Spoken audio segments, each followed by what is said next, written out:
we went to a colliery, and we got there, and there's not really much going on. Now I've got 72 lads on a bus. So the next minute, I didn't know everybody who was on a picket line. I didn't know, you know what I mean? I didn't know every miner. There was students, there was left-wingers, there was some, quite a lot of people. So it starts to rain, but as it's rained, somebody throws a brick and it hits a parked wagon and it cracks its windscreen. So with that, we decided to leave.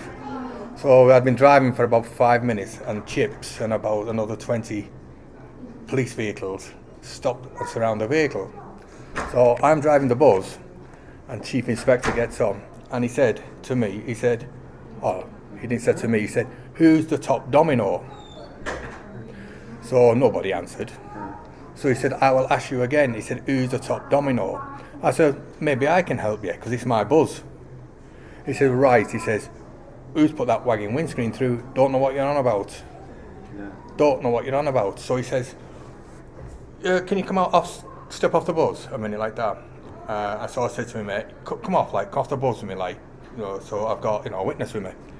And Chips, most white man, he pulls his bike up the side of me.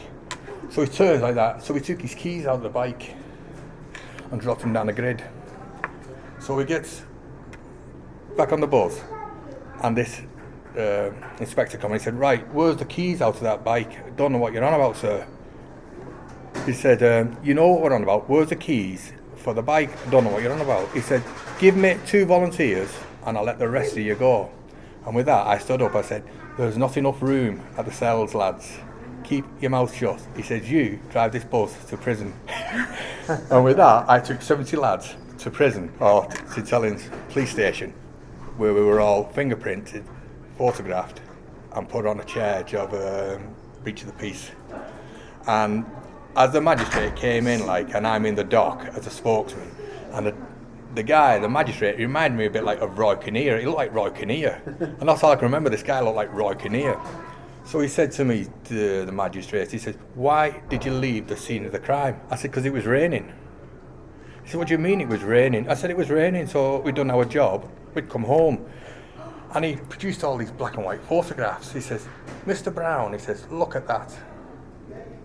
He says, "Can you see any rain? Can you see any puddles?" He said, "I put it to you, it wasn't raining. You knew exactly what you did, and that is why you left the scene of the crime." So I replied to him and said, "Sir, in all fairness, I can get an holiday brochure with blue skies, but they're not always blue when I get there." And with that, he said, "Mr. Brown, if I was you, I would defend your wickets rather than try to knock runs." And with that, it released us all on a breach of peace.